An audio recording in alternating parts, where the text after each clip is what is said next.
Let's get it on.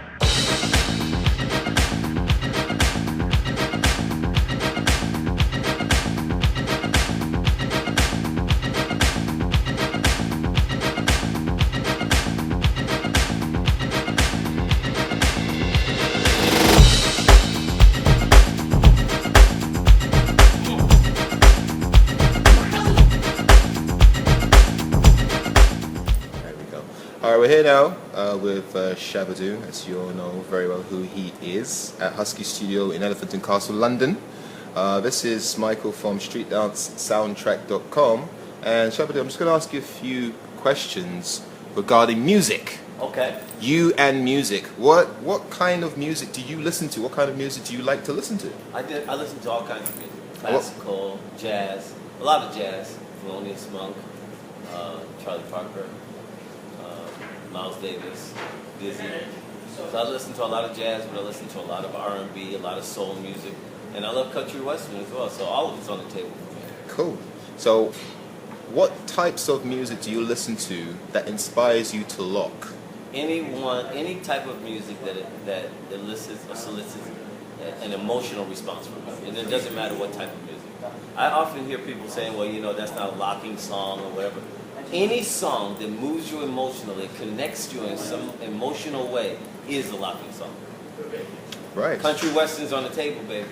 For real. Can you give It's us all on the table. Can you give us an example of like some names or artists of people that, or country westerns that you listen to that inspires you to lock? I mean, I may not know a country western artist per se, but if I heard it in the lyrics or identify with the lyrics, which is very close, by the way. Country western music and R&B and soul music is very close in terms of the storylines. It's always about the girl who left them, or them being down and out, or not having much going on in their life, and that sort of thing. So the basic themes are usually the same. Okay. Is there anything you can give us cats who are learning? Any advice as to what we should be listening to or listening for in music that will help us improve our locking? And this is not only for the cats, but also the dogs. Okay.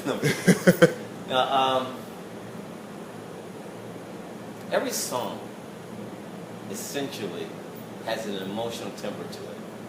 It also has a storyline. As storytellers, as actors on the stage, our primary goal is to entertain first, and secondary, to tell the story. To be able to have an audience follow along with us as we physically embody the narrative. So, again, songs that connect me lyrically, narratively speaking, with an emotion within me are the kinds of songs that motivate me, and I think it should be the types of songs that motivate anybody who locks or pops or what have you. It's the connection that you make with the song. Right. And the reason why I asked that is because a lot of the lockers today listen to different parts of the music, and you can see it in their dance. For example, I see that. And it's what Ejo from New York, house dancer, and I'm sure most of your viewers know who he is. Marvelous dancer he is, but he said something. He posted something on Facebook, and I've been using it, and I thought it was brilliant in what he said. He said most dancers today are beat matching.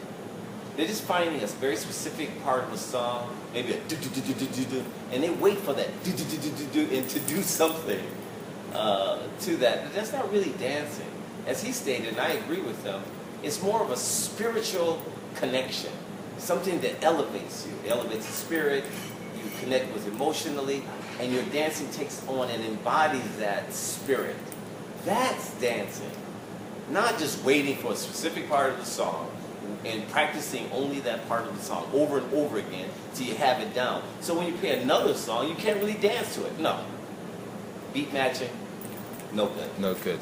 And that's quite an interesting point, because it kind of brings me on to the idea of what's musicality. What is one's understanding of musicality? Does it mean that as a dancer we should listen to music, as much music as possible, but should we listen to a point where we can identify every syllable in a track and perform it? No. Is that musicality? No, that's not musicality. That's a contained form. That would that would be leaning more towards choreography or staging, a preconceived idea of what the song is. When you're a freestyler, and I'm a freestyler by nature, I was born free, I was born African free. I'm a wild lion on the Serengeti. I've never been behind bars. I will never be a captive animal. So I go from moment to moment. I react on instinct. And each instinct and each moment builds on another moment, within the moment. But if I sit back, could you imagine making love like that? Hey, you know what, honey, let's do it. Let's just love making time. Remember, I put my arm around you first, and then you. Oh, please, come on.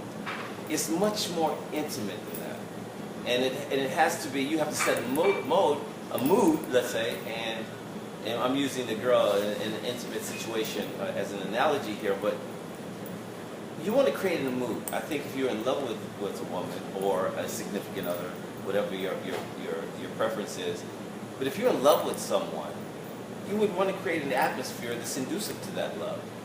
You would want to be comfortable. I would assume you would want to create some sort of atmosphere, and so dancing is in that way. You have to allow the love to unfold naturally, organically. If not, it's contrived and it's pornographic.